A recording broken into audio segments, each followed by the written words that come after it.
तो देखो आईपीएससी सीखने के लिए केवल आपको 5 चीज़ों की ज़रूरत होगी। ये फिंगर देख रहे हो? इसी 5 से आपकी आईपीएससी कंप्लीट हो जाएगी। अब ये 5 क्या है भैया? पहले तो इसका full form international union pure applied chemistry, जो कि नीट में कभी पूछा नहीं जाएगा, जेईई में कभी पूछा नहीं जाएगा, तो जानते रहो फिलहाल। तो देखो 5 चीज़ें हमको पढ़नी है। पहला है प्राइमरी प्रीफिक्स प्रीफिक्स, दूसरा है सेकेंडरी प्रीफिक्स, ध्यान देना प्रीफिक्स और सफिक्स किसी में डबल एफ है, ध्यान देना। और थर्ड है root word, root word. Fourth है प्राइमरी सफिक्स। फिफ्थ है सेकेंडरी सफिक्स।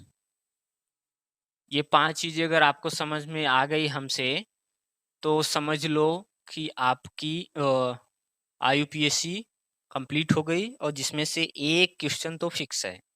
ठीक, तो इसको देखो मैं हटाता हूँ और इसको थोड़ा सिस्टमेटिक ढंग से लिखा जाए।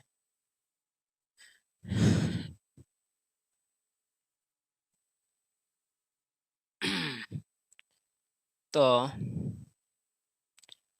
और शॉर्ट फॉर्म में कैसे लिखेंगे हम?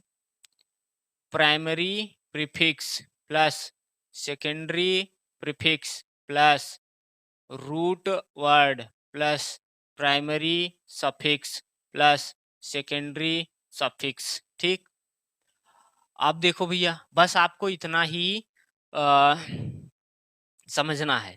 ये 5 चीजें अगर आप समझ गए तो ठीक है। ये प्राइमरी प्रीफिक्स क्या बताता है, यहाँ पे नीचे लिख लो। It represent position of the side chain. ठीक, साइड चेन का दूसरा नाम होता है ब्रांच, तीसरा नाम होता है सब्स्टिट्यूएंट। ठीक, ये 3 नाम से हम इनको जानते हैं। अब ये दूसरा जो है प्राइमरी प्रीफिक्स हो गया। सेकेंडरी प्रीफिक्स, इसको हम क्या कहते हैं? It present the name of the side chain. ठीक, it represent the name of the side chain. Root word क्या होता है भैया? It represent the number of carbon in parent chain. ठीक, अब प्राइमरी सफिक्स ये है, ये क्या बताता है? इट रिप्रेजेंट द saturation और अनसैचुरेशन, सैचुरेशन और अनसैचुरेशन कि आपका गिवन कंपाउंड जो है वो सैचुरेटेड है या अनसैचुरेटेड है। आवाज ठीक आ रही है? और secondary suffix represent the functional group.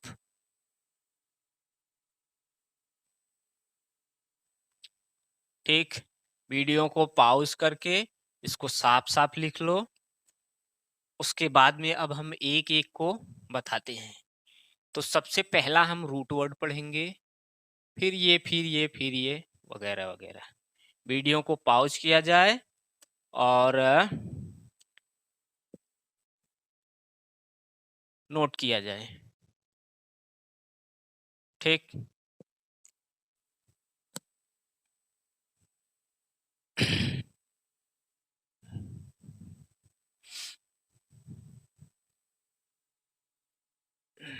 बस ये 5 चीजें अगर आप समझ गए तो फिर बेड़ा पार नीट का, आईपीएससी का।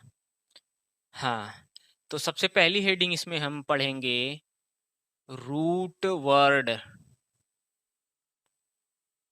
ठीक, रूट वर्ड डिफिनेशन हमने बता ही दिया है कि ये रिप्रेजेंट करेगा number of carbon in parent carbon chain.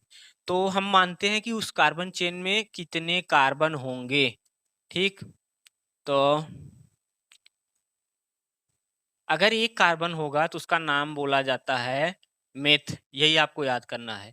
2 होगा एथ, 3 होगा प्रोप, 4 होगा ब्यूट, 5 होगा पेंट, 6, 7, 8।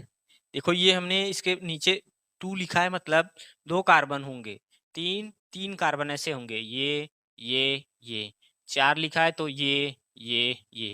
और सबको पता है कि एक कार्बन की वैलेंसी 4 होती है, वो 4 बॉन्ड बनाएगा। 6 carbon hex, hept, oct, 9 carbon को नून, 10 कार्बन को डेक, 11, 12, 13, 10-12 कार्बन बहुत है भाई, इससे ज़्यादा नहीं पूछा था। Un dec, do, dec, tri dec, tetra dec, penta dec, ऐसे करते चले जाओगे। ठीक, तो ये ध्यान दो और देख लो, पॉज करके नोट करो, इसको हम हटाते हैं। तो root word represent the number of carbon in parent carbon chain. ठीक, ये रूट वर्ड हो गया भैया आपका। सबको पता है एक कार्बन की 4 वैलेंसी होती है, जिसको ना पता हो देख लो, कार्बन C612 यही होता है ना। तो अगर इसका इलेक्ट्रॉनिक कन्फिग्रेशन करोगे एटॉमिक नंबर का 1s2, 2s2, 2p2। ठीक, तो ये देखो जो 2 है ये, तो इसी टोटल इलेक्ट्रॉन को बोलते हैं वैलेंस इलेक्ट्रॉन। तो अब एटॉमिक स्ट्रक्चर जब पढ़ाएंगे तो आपको बताएंगे कि वैलेंसी क्या होती है और वैलेंस इलेक्ट्रॉन क्या होते हैं। तो यहाँ भी केवल आपको कार्बन से मतलब है, कार्बन को याद रखो कि इसकी वैलेंसी 4 होती है, इसके अंदर वैलेंस इलेक्ट्रॉन 4 होता है। और ध्यान दो कि जब तक वैलेंस इलेक्ट्रॉन 1, 2, 3, 4 है तब तक वैलेंसी भी 1, 2, 3, 4 होगी। ज्यों वैलेंस इलेक्ट्रॉन 5 होगा तो वैलेंसी अब 5 नहीं होगा, वो क्या होगा 8 - 5 करके 3 आएगा। तो सिखाया जाएगा ऐसा क्यों होता है। ठीक, तो दूसरी हेडिंग है आपकी जो भी कह लो, रूट वर्ड समझ में आ गया। अच्छा, एक एग्जांपल रख दे, फिर उसी से हम पांचों चीज आपको ढूंढ के बताएं। देखो CH3, CH2, CH, CH2, CH, यहाँ पे आपका लियो भाई, यहाँ पे हम डबल बॉन्ड बना दे रहे हैं और यहाँ पे कोई एक और ब्रांच लगा दे रहे हैं Cl और CH2OH। ठीक, ये एक समझ लो ऑर्गेनिक कंपाउंड है और इसी का हम नाम लिखने की कोशिश करेंगे। तो जिसमें हमने आपको रूट वर्ड बता दिया, तो रूट वर्ड में यही बताया जाता है कि पेरेंट चेन में कितना कार्बन है, 1, 2, 3, 4, 5 कार्बन है। और यहाँ पे हमने बताया कि 5 कार्बन का नाम क्या लिखा जाएगा। ठीक, अब देखो, सॉरी ये पहले पढ़ लो, सेकेंडरी प्रीफिक्स, सेकेंडरी प्रीफिक्स, ठीक। तो ये क्या है? हमने पहले डिफिनेशन में बताया कि it represent the side chain. Side chain का नाम बताता है, ब्रांच का नाम बताता है और सब्स्टिट्यूएंट का नाम बताता है। तो यहाँ देखो, ये फंक्शनल ग्रुप आपका है, ये आपका फंक्शनल ग्रुप है, ठीक। और यहाँ से यहाँ तक पेरेंट कार्बन चेन हो गया है, पेरेंट कार्बन चेन हो गया है। और ब्रांच ये है भाई, ब्रांच, इसी का नाम साइड चेन होता है, इसी का नाम सब्स्टिट्यूएंट होता है। तो ये हो गया। अब सेकेंडरी प्रीफिक्स, सेकेंडरी प्रीफिक्स तो इसी का नाम, तो अगर साइड चेन CH3 होगा तो इसका नाम मिथाइल होगा, ठीक। C2H5 होगा, इथाइल होगा, ठीक। क्लोरीन है तो इसका नाम क्लोरो है, अगर ब्रोमीन है तो इसका नाम ब्रोमो हो जाएगा, ठीक। ध्यान दो। अच्छा, इनका ये जब ब्रांच के रूप में आएंगे तब इनको हम कैसे समझेंगे, देखो थोड़ा सा।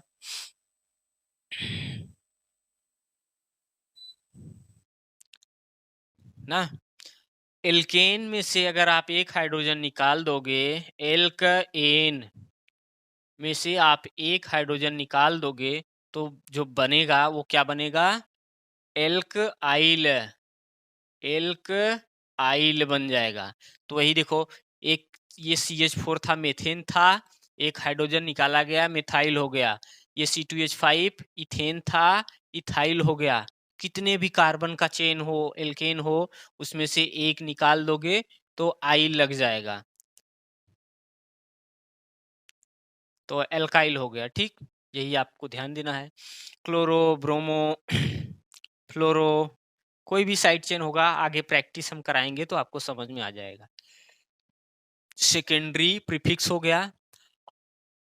अब हम इसको हटा के प्राइमरी, प्राइमरी प्रीफिक्स आपको बताना चाह रहे हैं। तो प्राइमरी प्रीफिक्स क्या है भैया? इन्हीं का पोजीशन, स्थान, ये साइड चेन का स्थान बताएगा, ठीक। ये साइड चेन का स्थान बताएगा। तो आओ देखते हैं। अब फंक्शनल ग्रुप ये है तो नंबरिंग इसी के पास वाले कार्बन से किया जाता है, 1 2 3 4।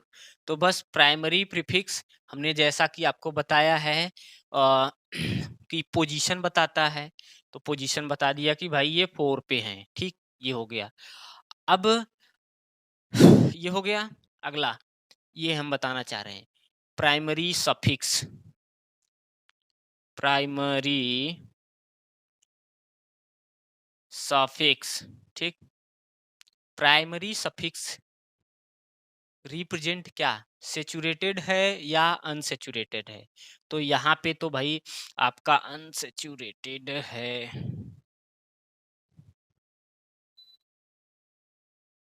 ठीक। यहाँ पे ये आपका अनसेचुरेटेड है। तो एक सेचुरेटेड का भी हम एग्जांपल ले लें। देखो यहाँ पे छोटा सा लिख दे रहे हैं, CH3 CH2 CH2 CH2OH, ठीक। यहाँ पे लगा दो आप भाई, क्या लगाएं, ब्रोमीन लगा दें, चलो ठीक है। तो ये सेचुरेटेड हो गया, ये अनसेचुरेटेड है। तो प्राइमरी सफिक्स क्या रिप्रेजेंट करता है भाई? सेचुरेशन या अनसेचुरेशन। किसी पेरेंट कार्बन चेन में अगर कार्बन कार्बन सिंगल बॉन्ड है तो वो सेचुरेटेड है और वो एल्क एन है, एल्क सॉरी, एन केवल लिखा जाएगा, उसको हम ANE बोलेंगे। अगर कहीं कार्बन कार्बन डबल बॉन्ड आ गया तो उसको हम ENE बोलेंगे। कहीं कार्बन कार्बन ट्रिपल बॉन्ड आ गया तो उसको हम YNE, आइन। एल्केन, एल्कीन और एल्काइन आपने पढ़ा है ना, तो ये है। ठीक। अगला, अगर कहीं कार्बन कार्बन डबल बॉन्ड दो जगह आ गया, ठीक, तो हम उसको क्या बोलेंगे? डाई इन। और कार्बन कार्बन ट्रिपल बॉन्ड दो जगह आ गया तो डाई वाई यानी बोलेंगे। तीन जगह आ गया ट्राई आइन बोलेंगे, ट्राई इन बोलेंगे। बात समझ में आ गई? देख लो, सोच लो, हम क्या कहना चाह रहे हैं, देख लो भाई।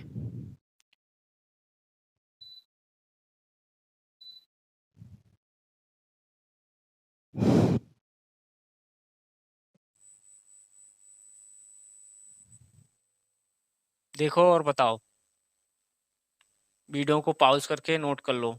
ये प्राइमरी सफिक्स हो गया। अब secondary suffix, secondary suffix, secondary secondary suffix ये क्या करता है? Represent the name of the functional group, represent the name of functional group. ठीक, तो फंक्शनल ग्रुप अभी हम आपको बताएंगे क्या क्या होता है। तो चलो अब इसी फंक्शनल ग्रुप को हम पढ़ेंगे कि कौन सा फंक्शनल ग्रुप क्या रहेगा तो उसको हम क्या बोलेंगे। ठीक, कौन सा फंक्शनल ग्रुप क्या रहेगा तो उसको हम क्या बोल। कार्बोक्सिलिक ग्रुप है फंक्शनल ग्रुप जो है, इसका नाम है कार्बोक्सिलिक एसिड या कार्बोक्सिलिक ग्रुप। इसका नाम है सल्फोनिक एसिड। ठीक, ये एनहाइड्राइड है, एनहाइड्राइड है। ठीक, ये ईस्टर है, ईस्टर एसिड हैलाइड है। इसको पढ़ोगे ये सब फंक्शनल ग्रुप।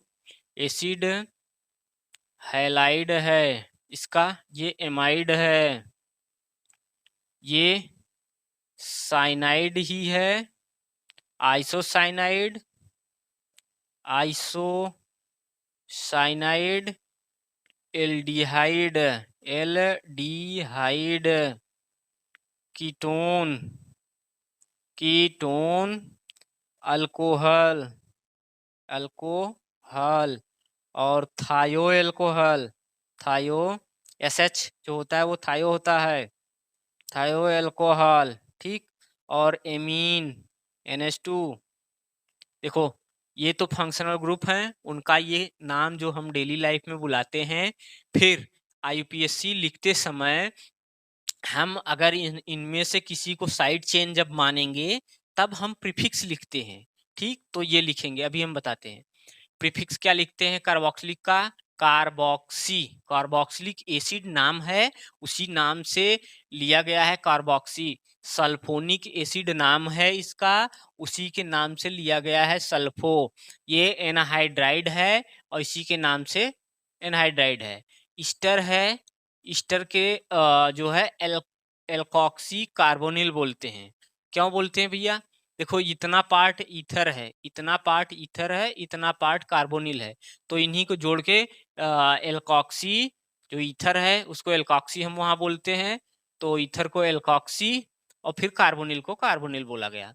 एसिड हैलाइड का नाम साइड चेन के रूप में, प्रीफिक्स के रूप में जब हम लिखेंगे तो हैलो कार्बोनिल, हैलो कार्बोनिल और अमीनो कार्बोनिल, ये एमीन है, फिर कार्बोनिल है। साइनाइड को साइनो, आइसोसाइनाइड को आइसोसाइनो, एल्डिहाइड को एल्डो या फार्मो बोलते हैं, एल्डो या फार्मो। कीटोन को आक्सो या कीटो बोलते हैं। एल्कोहल को हाइड्रोक्सी बोलते हैं, थायो एल्कोहल को मर्केप्टो बोलते हैं। सबसे लास्ट में देखो, अगर दिख रहा है तो ठीक है, नहीं दिख रहा है, एमीन है NH2, तो इसको एमीनो बोलते हैं। ठीक, तो ये तो हम जब साइड चेन के रूप में मानेंगे तब ये लिखेंगे। अच्छा, अब दिमाग में आता होगा कि कब साइड चेन के रूप में इनको कंसीडर किया जाएगा और कब मेन फंक्शनल ग्रुप के रूप में कंसीडर किया जाएगा। तो देखो, अब जब किसी ऑर्गेनिक कंपाउंड में दो फंक्शनल ग्रुप एक साथ होंगे, दो फंक्शनल ग्रुप एक साथ होंगे तो इस प्रियॉरिटी आर्डर, ये पूरा टेबल एक प्रियॉरिटी आर्डर का टेबल है। इस प्रियॉरिटी आर्डर के टेबल में जो ऊपर होगा उसको हम मेन फंक्शनल ग्रुप मानेंगे और जो नीचे होगा उसको हम साइड चेन मानेंगे। तो ऐसा आप एरो लगा सकते हो कि सबसे ऊपर प्रियॉरिटी आर्डर, ये देखो प्रियॉरिटी आर्डर का है।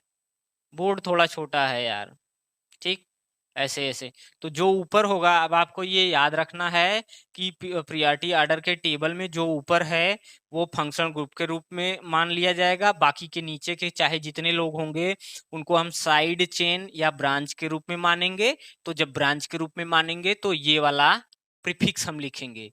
ज्यादातर कार्बोक्सिलिक एसिड तो प्रीफिक्स के रूप में आता नहीं, क्योंकि ये सबसे ऊपर है तो सबसे पहले यही तो मान लिया जाएगा आपका क्या बोलते हैं मेन फंक्शनल ग्रुप।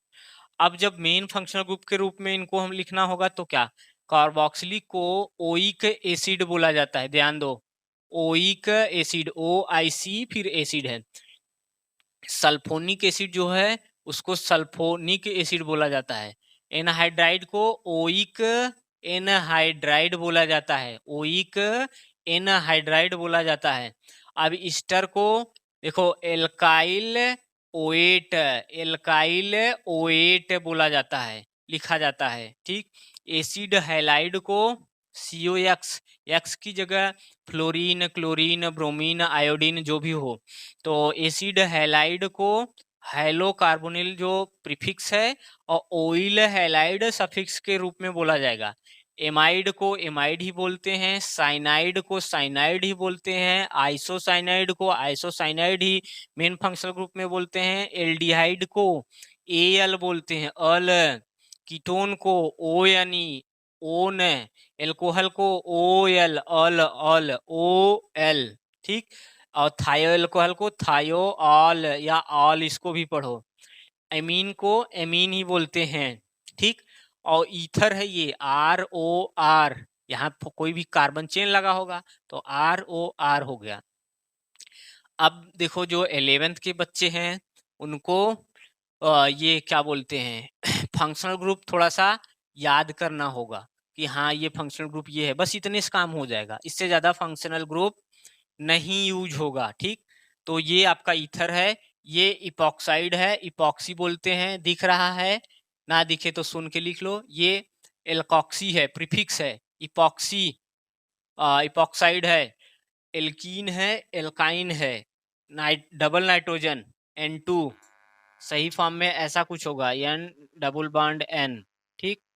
तो एजो, नाइट्रो, नाइट्रोसो, हेलो, ये लोग देखो एल्केन साइड चेन के रूप में ही यूज होते हैं, मेन फंक्शनल ग्रुप नहीं है, तो इसलिए बुक में इनका जो है आपका सफिक्स नहीं दिया गया है, इनका सफिक्स नहीं दिया गया है। तो ध्यान दो और सोचो इसमें क्या आपको नहीं समझ में आ रहा है, क्या दिक्कत है हमको बताओ, फिर हम उस पर सोचते हैं कि क्या करना है, ठीक।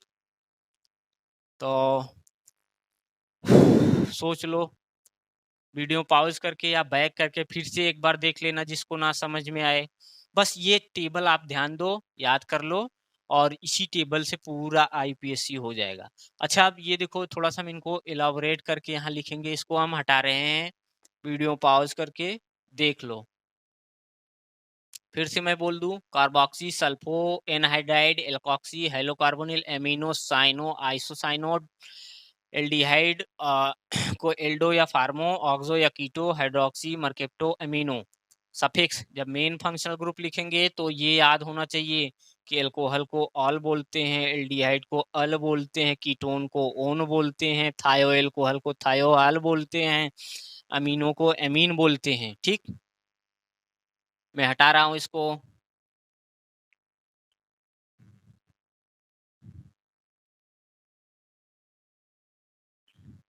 देखो देखो देखो, अब कार्बोक्सिलिक एसिड हमेशा ऐसे ही नहीं, ऑक्सीजन साथ में हाइड्रोजन। अब ये देखो कभी कभी कोऑर्डिनेट बांड के रूप में दे दिया जाएगा, ये डबल बांड ना दिख के सिंगल बांड हो तो नहीं डरना चाहिए। देखो अब एनहाइड्राइड को आपका कैसा लिखा रहेगा, CO तो आपको पहचानना आना चाहिए कि हाँ भाई ये एनहाइड्राइड ही है, ये आपका एस्टर, जहाँ पे ऑक्सीजन है, ऑक्सीजन को 2 बॉन्ड से बैलेंस करना है। एसिड हैलाइड COX, ये आपका X क्या हो सकता है? फ्लोरीन, क्लोरीन, ब्रोमीन, आयोडीन, कुछ भी हो सकता है। ठीक। एमाइड, एमाइड कैसे लिखा जाएगा? देखो ये बाण जो मैं लगा रहा हूँ, इसका ये मतलब है कि इसके आगे हाइड्रोकार्बन के चेन लगा हुआ है। ठीक, तो इसीलिए ये बाण हमेशा लगा हुआ है। ये मत समझना ये फालतू की डंडी है। तो amide CONH2, cyanide C triple bond N, isocyanide N double bond C। ठीक, सॉरी, ये सभी लेविस डार्ट स्ट्रक्चर में आपको समझाया जाएगा। एल्डिहाइड, फिर ये देखो एल्डिहाइड ऐसा दे दिया जाए CHO, तो परेशान ना हो। कीटोन, ठीक है लिखा। एल्कोहल, थाई एल्कोहल, एमीन, ये देख लो थोड़ा सा, और हम इसको हटा रहे हैं। आपका फंक्शनल ग्रुप हो गया, और पांचों चीजें हो गई। रूट वर्ड हमने बता दिया, alkane, meth, eth, prop, but, pent, hex, hept, oct. ठीक। सेचुरेटेड हाइड्रोकार्बन में हमने बताया आपको कि कब एन लिखा जाएगा, कब इन लिखा जाएगा, कब आइन लिखा जाएगा, और कब जो है डाई इन डाई आइन लिखा जाएगा। ठीक, ये पांचों चीज। अब देखो भाई, अब अगला टॉपिक आता है, हेडिंग डालो, selection of longest parent chain, selection of longest parent chain. अब यहाँ से आईपीएससी थोड़ा थोड़ा सीखोगे आप सब। तो अब क्या करोगे भाई, लो, एक कार्बन, दो कार्बन, देखो हम कार्बन के 4 बांड को बैलेंस नहीं करेंगे यहाँ, आप सीख जाओगे धीरे धीरे। यहाँ पे केवल और केवल ब्रांच और नंबरिंग किया जाएगा। देखो ये सबसे लंबी चेन दिख रही है आपको, 2 2 4 2 6 कार्बन की। अच्छा, लंबी हम कैसे माने?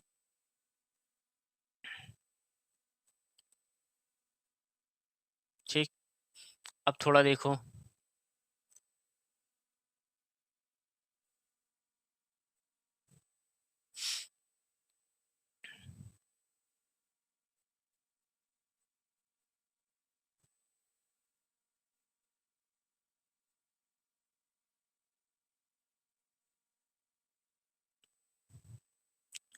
चलो देखो, अब आप एक एग्जाम्पल, 2 3 4, ये चारों देखो, हमने क्या हेडिंग डाला है कि selection of longest carbon chain.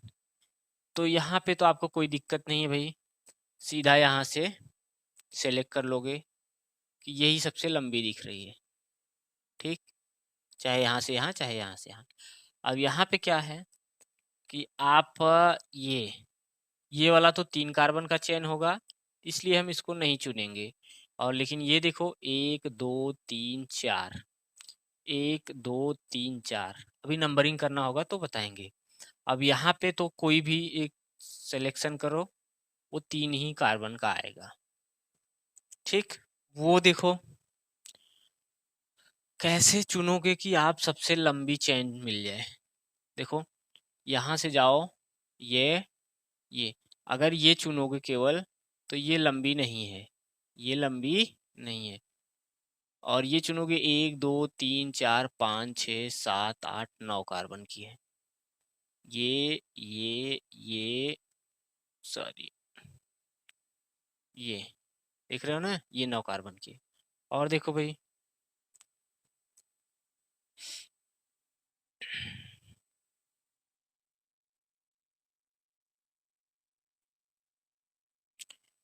फिर देखो, तो कुछ भी करके आपको एक सबसे लंबी चेन चुननी है। 1 2 3 4 5 नहीं चुना जाएगा, यहाँ से लो, यहाँ से लो, यहाँ से लो, एक ही बात है। 1 2 3 4 5 6 7, ये वाला। अब देखो, आप लंबी कार्बन चेन चुन लोगे, ऐसी कार्बन चेन जिसमें सबसे ज़्यादा नंबर ऑफ कार्बन हो, वही लॉन्गेस्ट कार्बन चेन कहा जाता है। आप चुन लोगे और अब इसमें क्या करना है कि नंबरिंग करना है। तो इसमें बताया जाता है लोवेस्ट सम रूल या लोवेस्ट लोकेंट रूल बोलते हैं उसी को। तो उसमें क्या होता है कि आप सभी ब्रांच के पोजीशन का नंबर ऐड करोगे और जिसमें कम आएगा वही वाला सही आंसर होता है। और ठेठ भाषा में हम आपको समझाए कि आप नंबरिंग उस साइड से करो जिधर से सबसे ज़्यादा ब्रांचेज और सबसे नज़दीक हो, मतलब नज़दीक में ज़्यादातर ब्रांचें मिल जाएं। तो लोएस्ट सम रूल भी वही फॉलो करता है, लोवेस्ट सम रूल भी वही फॉलो करता है। ठीक। अच्छा, एक दो एग्जांपल आप बुक के लिए लें भाई। ठीक। अ, चलो बुक का एग्जांपल ये देखो, समझ में आया कि हम अब देखो इसमें नंबरिंग करनी है और कुछ इस प्रकार से नंबरिंग करो कि सबसे ज़्यादा ब्रांच बन जाए उसमें और सबसे लंबी चेन भी चुनी जा सके। और फिर नंबरिंग करने के लिए वही कि उस साइड से नंबरिंग करो जहाँ से ब्रांच ज़्यादा हो। अब देखो 1 2 3 4 5 कार्बन है ये। ठीक। लो भैया हम ऐसे नंबरिंग कर देंगे, गलत है। कोशिश ये करो कि 5 ही कार्बन का कोई और साइड से चेन मिल जाए जिसमें जो है इससे ज़्यादा ब्रांच मिल जाए। इसमें तो केवल एक ब्रांच मिली है। अगर हम यहाँ से आए ये और ये, तो देखो 1 2 3 4 5 ही कार्बन का चेन मिला मुझे, लेकिन यहाँ पे ब्रांचेज बढ़ गई। एक ब्रांच यहाँ, एक ब्रांच यहाँ, 2 ब्रांच मिल गई। ठीक। तो इसलिए ये वाला ज़्यादा सही है। ठीक। दूसरा एग्जांपल और लो भैया। CH3 CH CH CH2 CH3 CH2 CH3। ठीक। इस कार्बन पे 2 और एल्कली ग्रुप लगे हुए हैं, CH3 CH3। अब देखो भाई यही चीज है। हाँ ठीक। नंबरिंग ऐसा करो कि एक तो सबसे लंबी चेन भी मिल जाए और साथ में ढेर सारा ब्रांच भी मिल जाए। ठीक। 2 2 4 1 5 आप अगर सीधा सीधा कर दोगे तो ये गलत है। अगर हम थोड़ा सा टेढ़ा कर दें 1 2 3 4 5, या ऐसे कर लो 1 2 3 4 5, कोई भी करोगे सही आएगा। तो लो भैया ये 5 कार्बन की और ब्रांच कितना मिला, 1 2 3 ब्रांच मिल गया, तो ये वाला ज्यादा सही है। ठीक।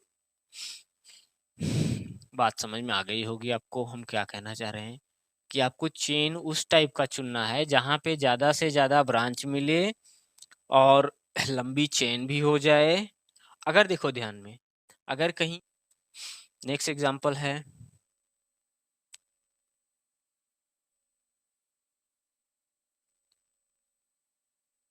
अगर कहीं हाइड्रोजन छूट रहा है और वैलेंसी कार्बन की गड़बड़ हो रही, तो आप समझ सकते हो कि हमें 4 बांड ही लगाना है, ना तो 5 होना है ना तो 3। तो हाइड्रोजन कम बेसी करके बांड इधर उधर करके आप कर सकते हो।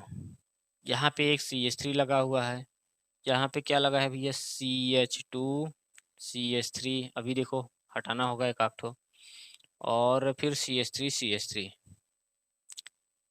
CH3। अब यहाँ पे देखो ज़्यादा हो गया था।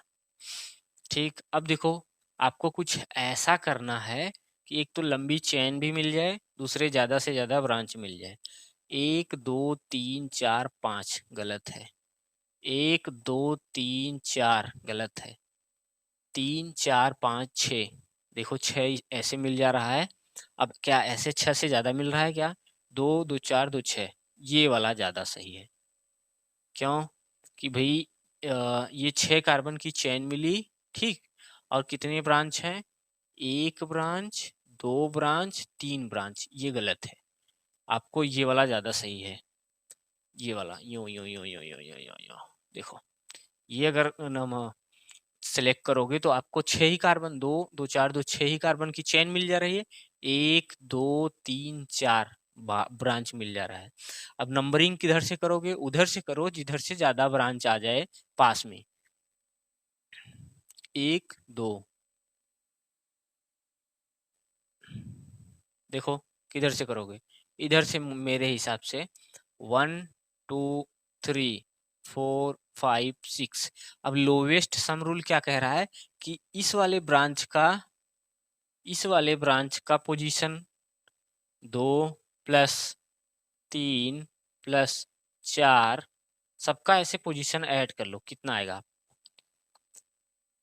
ये 2 3 5 4 9 5 14, ठीक, यही है ना? 2 3 5 4 9 5 14। अगर इधर से आप नंबरिंग करके देख लो 1 2 3 4 5 6, ठीक। अब क्या हो रहा है कि 2 3 5 4 9 5 14 दोनों साइड से सेम, चाहे जिधर से आप कर सकते हो। तो बात समझ में आई कैसे नंबरिंग करना है, क्या करना है? ये लो भैया, मैं हटाऊं इसको, ठीक।